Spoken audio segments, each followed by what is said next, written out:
Hello and welcome to the How Behind Telehealth Teleurology edition.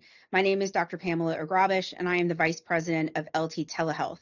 Joining me today is Dr. Kreitz Bockert, who has been a teleurologist for the last 14 years and now practices almost exclusively through telehealth.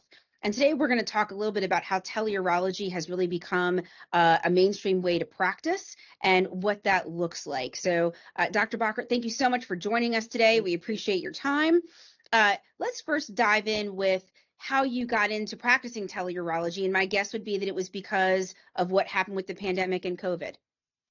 That's exactly right. I was in private practice for 12 years and COVID hit. And as a private practice doc, you pretty much figure that 20% of your income are the surgeries that you do and 80% is what you see in the office and what you do in the office. Well, because of COVID, the operating rooms were shut down for 3 months, so I couldn't operate for 3 months. So I didn't have that 20%. Patients were not wanting to come into the office for various reasons. So I was a very early adopter of a telehealth platform.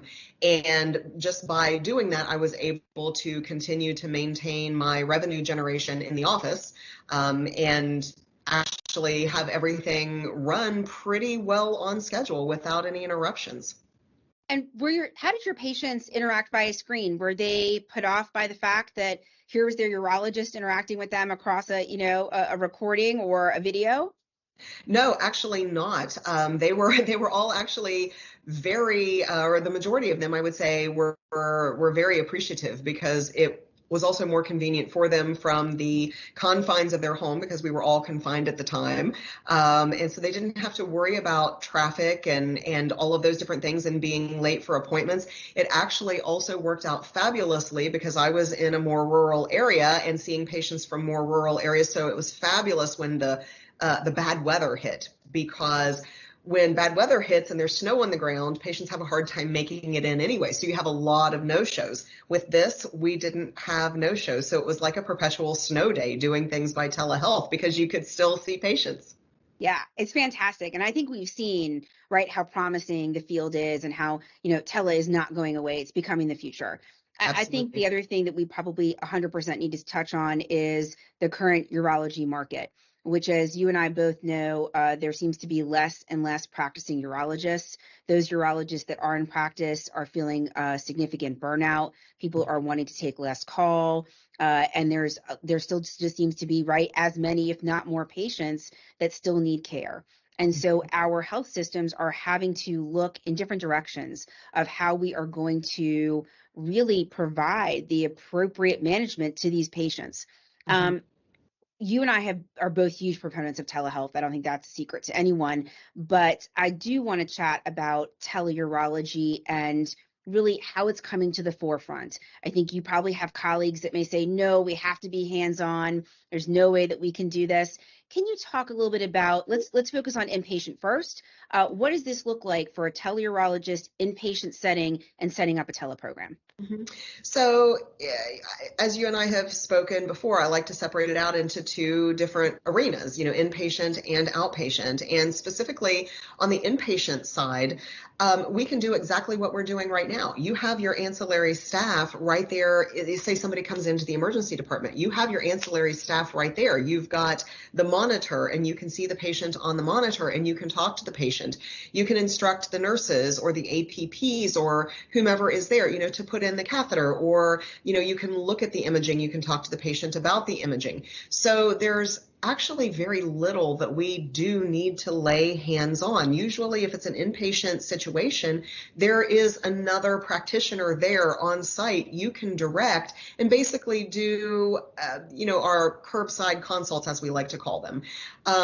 We can do that, but do that by telehealth where you have the expertise of a urologist. It's just that somebody else is there. If there truly does need to be hands laid on the patient, then the urologist can instruct that person as to what to do.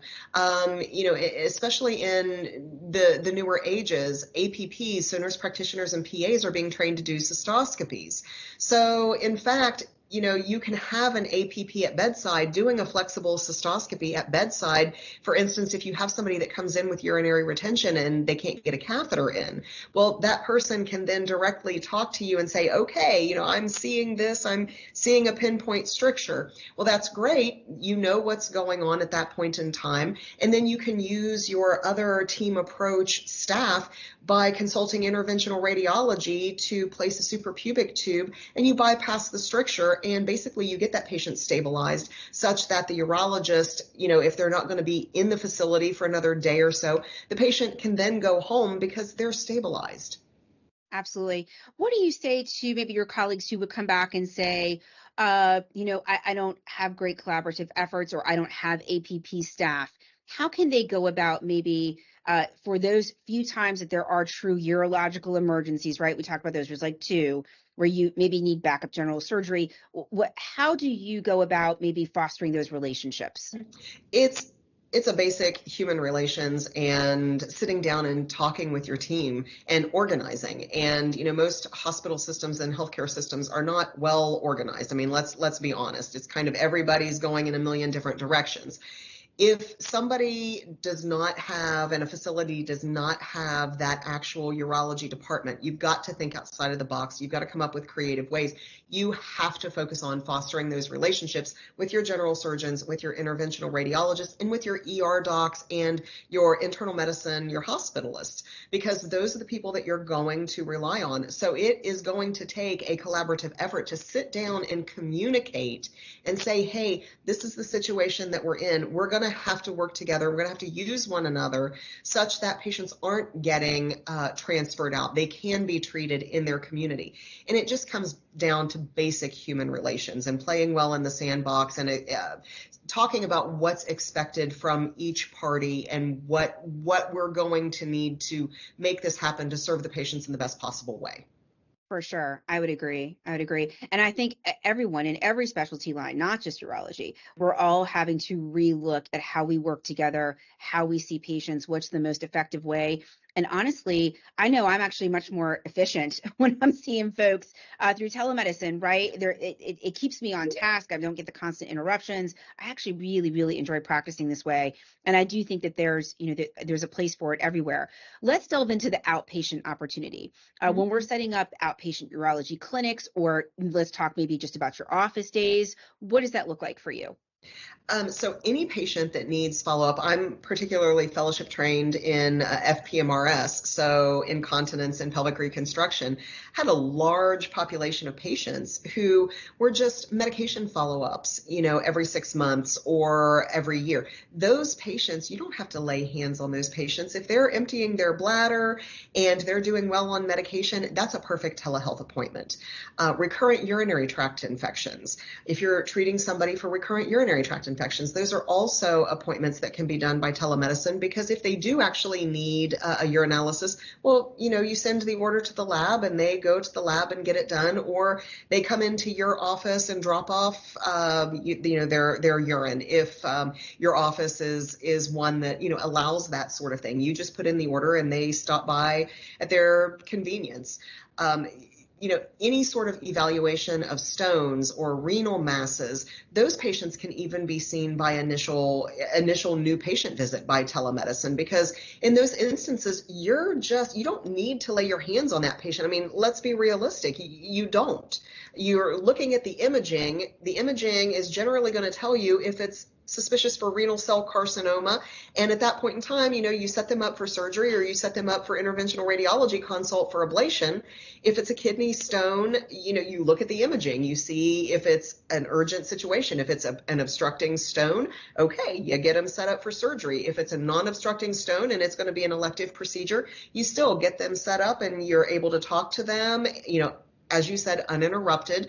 You can go over the risks and benefits. So these sorts of things lend themselves in a very lovely way, which allows you to get more patients seen, especially for initial new patient visits, and the more rural areas that have a backup and a backlog of patients. It allows you to get patients seen more efficiently, in a more timely fashion, and it allows you to utilize the staff that you have in the office for procedures at the time, while your APPs or your, I like to call them spare urologists, so the urologists that are seeing people by telehealth, that's all they're doing. That's all your APPs are doing, is seeing by telehealth, while the office is reserved for those things that absolutely need to be done in the office, like cystoscopies and rectal exams and various procedures like prostate biopsies.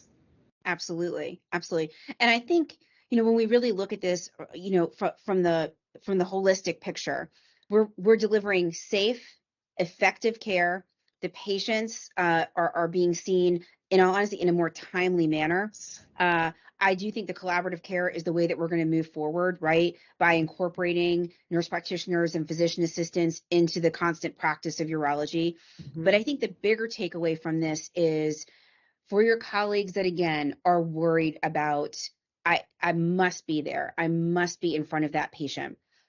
The equipment we need is not a lot, right? We're talking about either it could even be an iPad on a pole. Do you tend to use a lot of peripheral technology? Do you use a Bluetooth stethoscope? Is there any other peripheral devices that you use that someone would need if they wanted to establish this program in their hospital? Yeah, I mean, basic bladder scanners, which every Okay. hospital has that. That's kind of the bane of every urologist's existence. And, it lets you know whether or not that person needs a catheter, or, if they can go home safely. Stethoscopes, if you really need to listen to somebody's belly, but generally they've got a bowel obstruction or something going on from a general surgery standpoint, for those sorts of things. So I think, my biggest piece of equipment is just making sure that there's a bladder scanner Okay. available. Because that will help you make 95% of your decisions. And as long as you have a competent nurse at your bedside, or, one of Absolutely. your great APPs, this really is an excellent, methodology for performing medicine. Absolutely. So as we wrap up, anything that you'd like to leave sort of, for your colleagues listening, to maybe spurn them on to add this to their practice, to take a chance and Mhm. put this, maybe into a pilot program at their hospitals?